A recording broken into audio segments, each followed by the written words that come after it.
आदाब नाजरीन, मैं मुनाज़ा शाह और आप देख रहे हैं न्यूज़ 18 उर्दू। सब और अब खबरें तफसील से। जम्मू श्रीनगर कौमी शाहराह को आज यकतरफा तौर पर गाड़ियों की आमदरफ्त के लिए बहाल किया गया है। जम्मू से श्रीनगर जाने वाली गाड़ियां जो शाहराह बंद होने की वजह से दरमानदा थी, सिर्फ उन गाड़ियों को श्रीनगर की तरफ जाने की इजाजत दी गई है। उधर मारूग में लगातार पसिया गिरने के वाकयात भी रोनमा हो रहे हैं। ताहम तकरीबन 3000 गाड़ियां मारूग को पार कर गई हैं।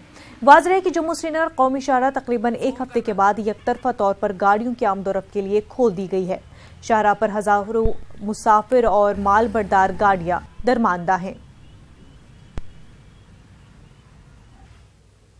पार्लियामेंट के बजट इजलास का आज आखिरी दिन है। शहरी तरमीम बिल और मुस्लिम खवातीन बिल समेत 11 पेश होने हैं। खवातीन बिल और शहरी तरमीम बिल लोकसभा में मंजूर किए जा चुके हैं।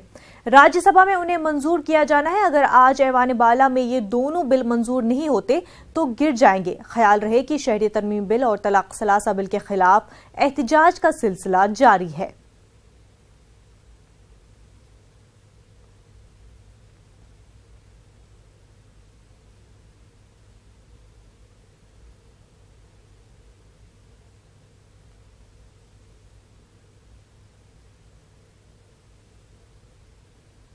रफाल डील को लेकर आज पार्लियामेंट में सीएजी रिपोर्ट पेश की जा सकती है। बताया जा रहा है कि सीएजी ने रफाल डील की एक रिपोर्ट का कॉपी सदर जमहूरिया रामनाथ कोविंद और एक कॉपी फाइनेंस सेक्रेटरी को भेज दी है। कांग्रेस सदर राहुल गांधी रफाल डील के ताल्लुक से मोदी हुकूमत को सख्त तनकीद का निशाना बनाए हुए हैं।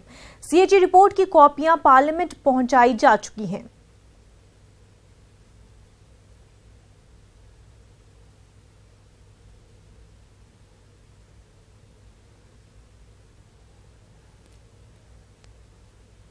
हमारे नुमाइंदे अनूप बराह रास्त इस वक्त हमारे साथ जुड़ चुके हैं। अनूप, आपसे जानना चाहेंगे कि आज पार्लियामेंट में रफाल की रिपोर्ट जो है कैग की तरफ से पेश की जानी है, लेकिन लगातार जो है अपोजिशन इस पर अटैक कर रही है कि रिपोर्ट जो है सही नहीं है। क्या कुछ अपडेट्स है? देखिए, बता दूं कि आज लगभग 12 से 12:30 बजे के बीच में जो रफाल पर सीएजी की रिपोर्ट है वो लोकसभा में पेश की जाएगी। जो वित्त राज्य मंत्री हैं पोन राधाकृष्णन, उनके नाम के सामने लिखा गया है और वो पेश करेंगे इस सीएजी रिपोर्ट को। लेकिन उससे पहले आज कांग्रेस पार्लियामेंट्री पार्टी की बैठक हुई थी और उसके बाद गांधी मूर्ति के पास अभी खुद प्रधानमंत्री जितने कांग्रेस के सांसद हैं वो वहां विरोध प्रदर्शन कर रहे हैं। राहुल गांधी उस विरोध प्रदर्शन में है।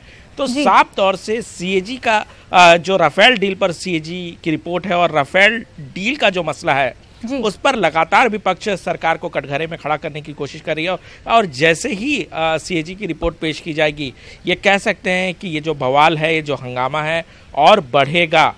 और सबसे बड़ी बात बता दूं कि आज राज्यसभा में राष्ट्रपति के अभिभाषण पर चर्चा होनी है और प्रधानमंत्री उसका रिप्लाई भी करेंगे। तो कुल मिलाकर के ये कह सकते हैं कि जो एक संसदीय कार्य थे वो पूरा नहीं हो पा रहे हैं और दूसरी तरफ जो है वो विपक्ष जो है वो लगातार हंगामा कर रही है, लगातार सरकार को कटघरे में खड़ा करने की कोशिश में लगी हुई है। चूंकि आज संसद का आखिरी दिन है, ऐसे में सभी विपक्षी पार्टियां अपनी अपनी बातों को जोरदार तरीके से रखने की कोशिश में जुटी हुई है। ऐसा भी कहा जा रहा है कि इस रिपोर्ट में कई सारे जो क्लॉज है डील के वो जो है इसमें शामिल नहीं किए गए हैं। बहुत सारे क्लॉज जो है कुछ को सिक्योरिटी के तहत जो है छुपाया गया है, कुछ जो कि डिटेल्स कंट्रोवर्शियल समझी जा रही है उनको भी छुपाया गया है। तो ऑपोजिशन उन सारी चीजों को लेकर काफी हंगामा कर सकती है।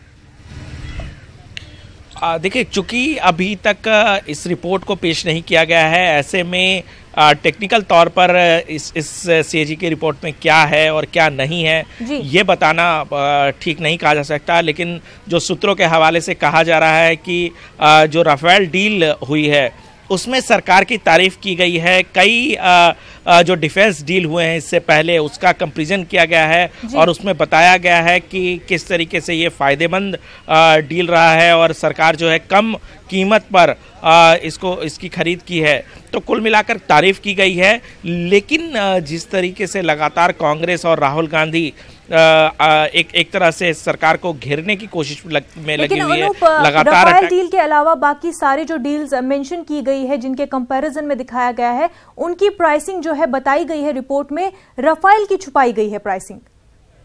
नहीं, देखिए, लगातार सरकार की तरफ से भी ये कहा जा रहा था, निर्मला सीतारमण ये कह रही थी कि चूंकि ये सुरक्षा से जुड़ा हुआ मुद्दा है, चूंकि ये ऑनगोइंग प्रोसेस है और इसकी डील की प्रक्रिया पूरी चल रही है, तो ऐसे में इसकी प्राइसिंग को ठीक बताना ठीक नहीं हो सकता। ये सुरक्षा से समझौता किया जा सकता है, लेकिन इंतज़ार करना होगा इस जो सीएजी की रिपोर्ट है उसके पेश होने के बाद, उसके बाद ही पता चल पाएगा कि इस रिपोर्ट में क्या क्या और किन किन बातों का उल्लेख किया गया है। अनूप, राजीव महर्षि के इन्वॉल्वमेंट को लेकर भी जो है ओपोजिशन इस रिपोर्ट की क्रेडिबिलिटी को लेकर काफी सवाल खड़े कर रही है।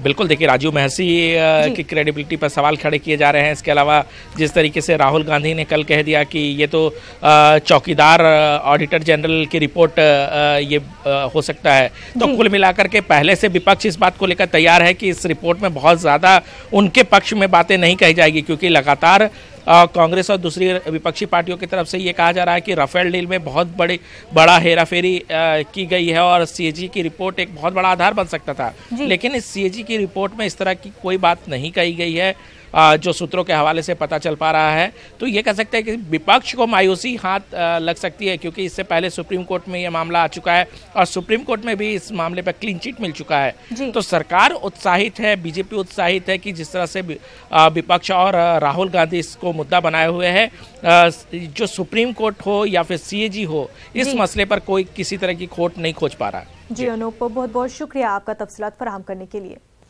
आगे बढ़ते हैं। दिल्ली के जंतर मंतर पर आज आम आदमी पार्टी की क़यादत में अपोजिशन की एक मेगा रैली होने जा रही है। आम आदमी पार्टी ने इस रैली को डिक्टेटरशिप हटाओ जमहूरियत बचाओ का नाम दिया है। इसमें दिल्ली के वजीर आला केजरीवाल, मगरबी बंगाल की वजीर आला ममता बनर्जी, आंध्र प्रदेश के वजीर आला चंद्रबाबू नायडू समेत अपोजिशन के कई लीडर शामिल होंगे।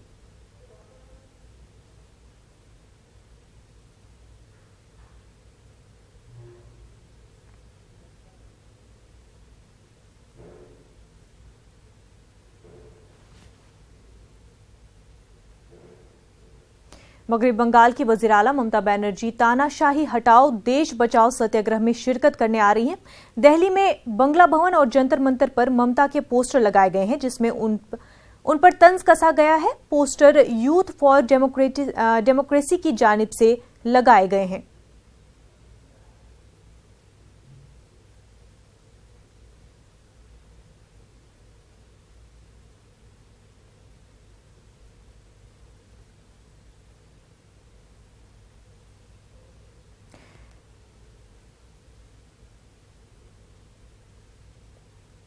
गुर्जर रिजर्वेशन मामले पर आज राजस्थान की असेंबली में बिल पेश किया जा सकता है। बताया जाता है कि राजस्थान काबीना रिजर्वेशन बिल को हरी झंडी दिखा चुकी है। गुर्जरों की 5 दिन की रिजर्वेशन तहरीक को राजस्थान बीजेपी लीडरों ने हिमायत का ऐलान किया था। ऐसे में असेंबली में रिजर्वेशन बिल मंजूर कराने में कांग्रेस हुकूमत को कोई परेशानी नहीं होगी।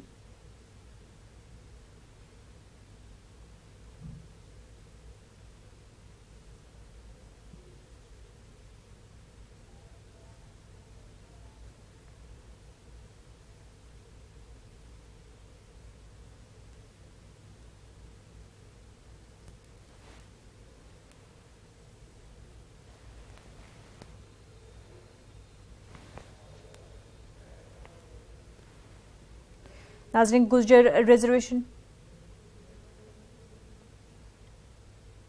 घाटा 24,824 करोड़ 51 लाख तथा राजकोषीय घाटा 31,400।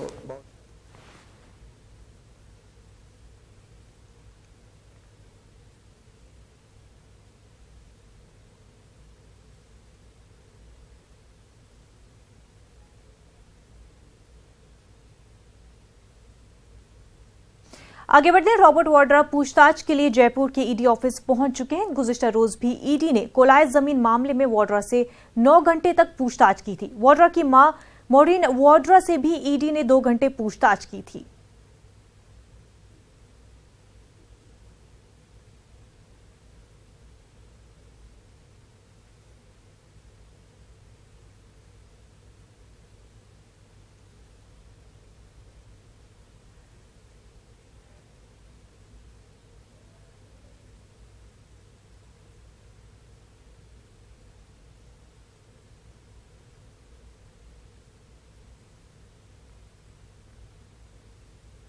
झारखंड में एक बार फिर पॉपुलर फ्रंट ऑफ इंडिया पर पाबंदी आयद कर दी गई है। रियासती हुकूमत ने फौजदारी तरमीमी एक्ट की दफा 16 के तहत इस सिलसिले में नोटिफिकेशन जारी किया है। झारखंड हुकूमत के जरिए फरवरी 2018 में भी पीएफआई पर पाबंदी लगाई गई थी, लेकिन झारखंड हाईकोर्ट ने हुकूमत के फैसले को मनसूख कर दिया था। पॉपुलर फ्रंट ऑफ इंडिया को बैन किए जाने पर सीनियर वकील मजीद मेमन ने अपना रद्द-ए-अमल जाहिर किया। Now, I don't know whether in this case, Jharkhand government did call upon the office bearers of this particular organization and ask them to explain as to why their registration should not be cancelled or they be not banned. And thereafter, if there is no satisfactory answer or show cause notice is not given, then it seems it is an act of high-handedness by the government concerned. So, law has to be followed. A registered organization is necessarily required to be given an opportunity to explain why it should not be banned.